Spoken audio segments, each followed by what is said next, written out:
February 20th, 1945, Iwo Jima, 0730 hours. Private Jacqueline Lucas is 17 years old. He's been in combat for less than 24 hours. 2 grenades land in his trench. 4 other Marines freeze. Lucas has 1 second to decide. He jumps onto both grenades. One explodes beneath him. 250 pieces of shrapnel tear through his chest, arms, legs, and face. The medics find him still breathing. They can't explain it. The doctors can't explain it. 16 years later, they'll find a live grenade fuse still embedded in his body, and they still won't be able to explain it. This is the story of Jacqueline Lucas, the youngest Medal of Honor recipient in World War II, the boy who survived the impossible and spent 63 years wondering if survival was the real punishment. Jacqueline Lucas was born February 14th, 1928, in Plymouth, North Carolina. His father died when he was young. His mother couldn't control him. By 13, he dropped out of school. By 14, he was in trouble with the law. Petty theft, fighting, running with the wrong crowd. Small-town North Carolina had nothing for him. So he decided to leave. December 7th, 1941. Pearl Harbor. Lucas was 13 years old when he heard the news. He made a decision that day. He was going to be a Marine.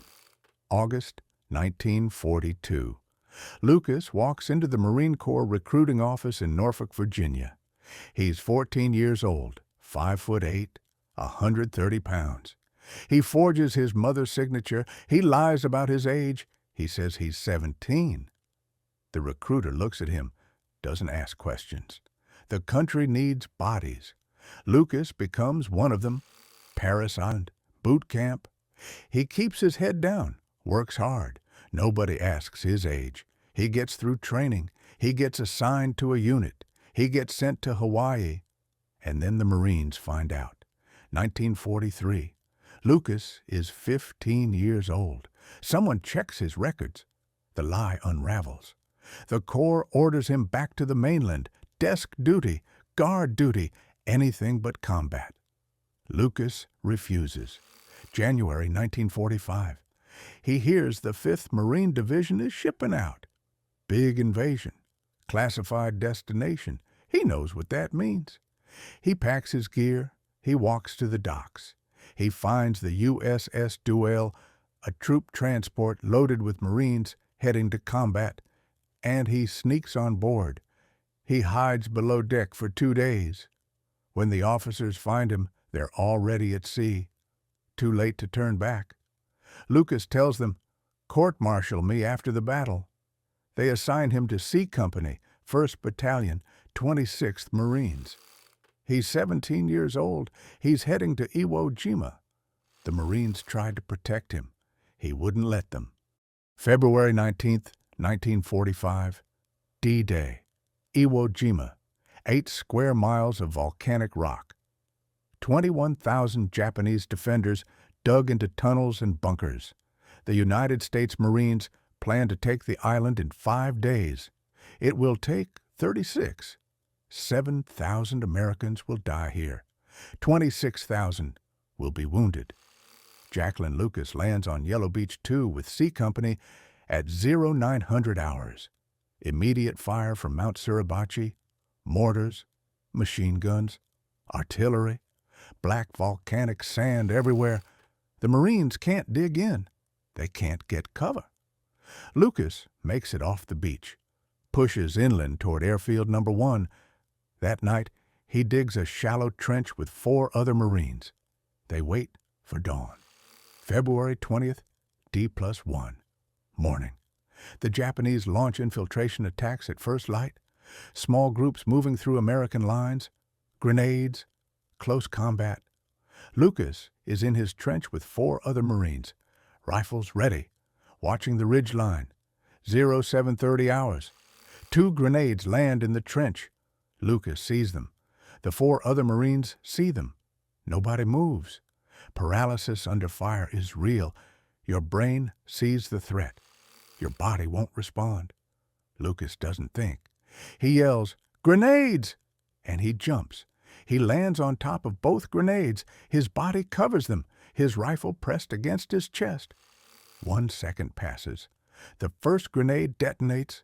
The explosion tears through Lucas's body, chest, arms, legs, face. 250 pieces of shrapnel embed in his flesh. The blast ruptures his lungs, shatters ribs, tears muscle and tissue. Lucas goes unconscious instantly. The second grenade doesn't explode, dud, or damaged by the first blast. Nobody knows.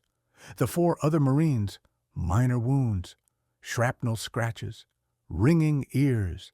They look at Lucas. They think he's dead. A corpsman runs over, checks for a pulse. He's breathing, barely. The medics load Lucas onto a stretcher. They carry him to the beach aid station. The field surgeon looks at the wounds, counts the entry points. He tells the medics he won't make it to the ship. They evacuate Lucas to a hospital ship offshore anyway. He makes it. The doctors operate for hours. They remove what shrapnel they can. They stabilize him.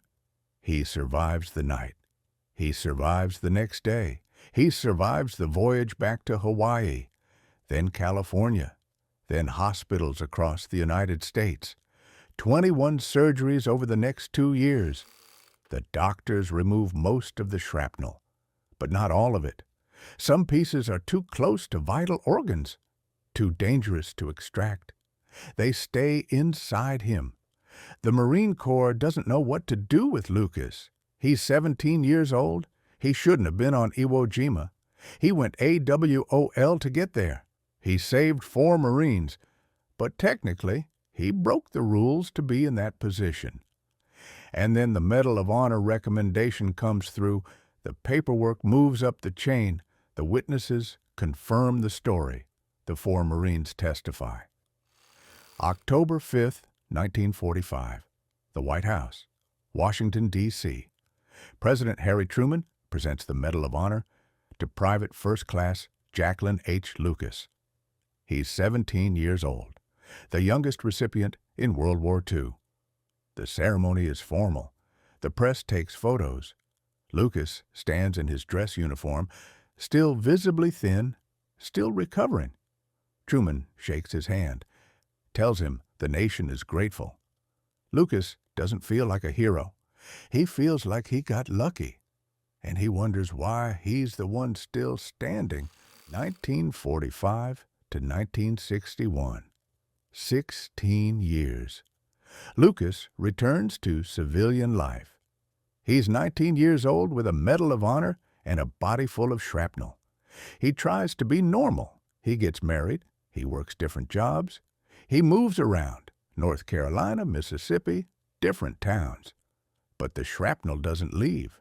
Chronic pain, every day. Some pieces shift, some press against nerves, some cause infections. The nightmares don't leave either. Iwo Jima, the trench, the grenades, the explosion, the faces of the 4 Marines he saved, he barely remembers them. But he sees them every night anyway.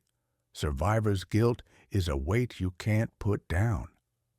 Lucas doesn't talk about it much. He shows up to veterans' events. He gives speeches at schools. He wears the Medal of Honor when they ask him to. But he doesn't feel like the hero they describe. He feels like the kid who got lucky. 1961. Routine medical exam. Lucas is 33 years old now. The doctor is checking for remaining shrapnel. Standard procedure for combat veterans with embedded fragments. X-ray, chest cavity. The doctor sees something. He calls in another doctor, then another.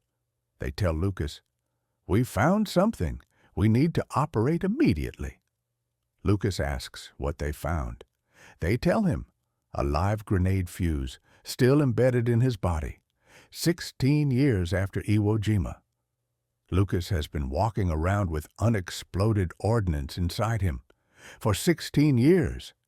If it had shifted wrong, if it had been struck, if the chemicals inside had degraded differently, he could have detonated at any moment.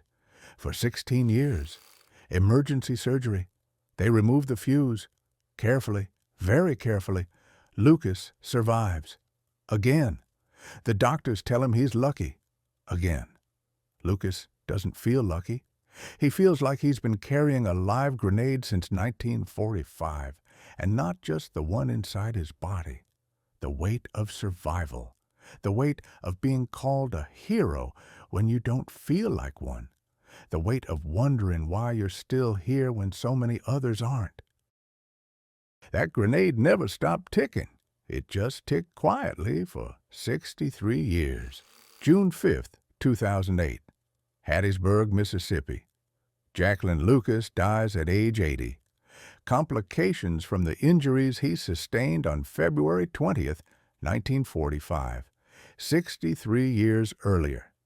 The grenade that exploded beneath him on Iwo Jima killed him slowly, one piece at a time, one surgery at a time, 1 year at a time, but he outlived it by 6 decades.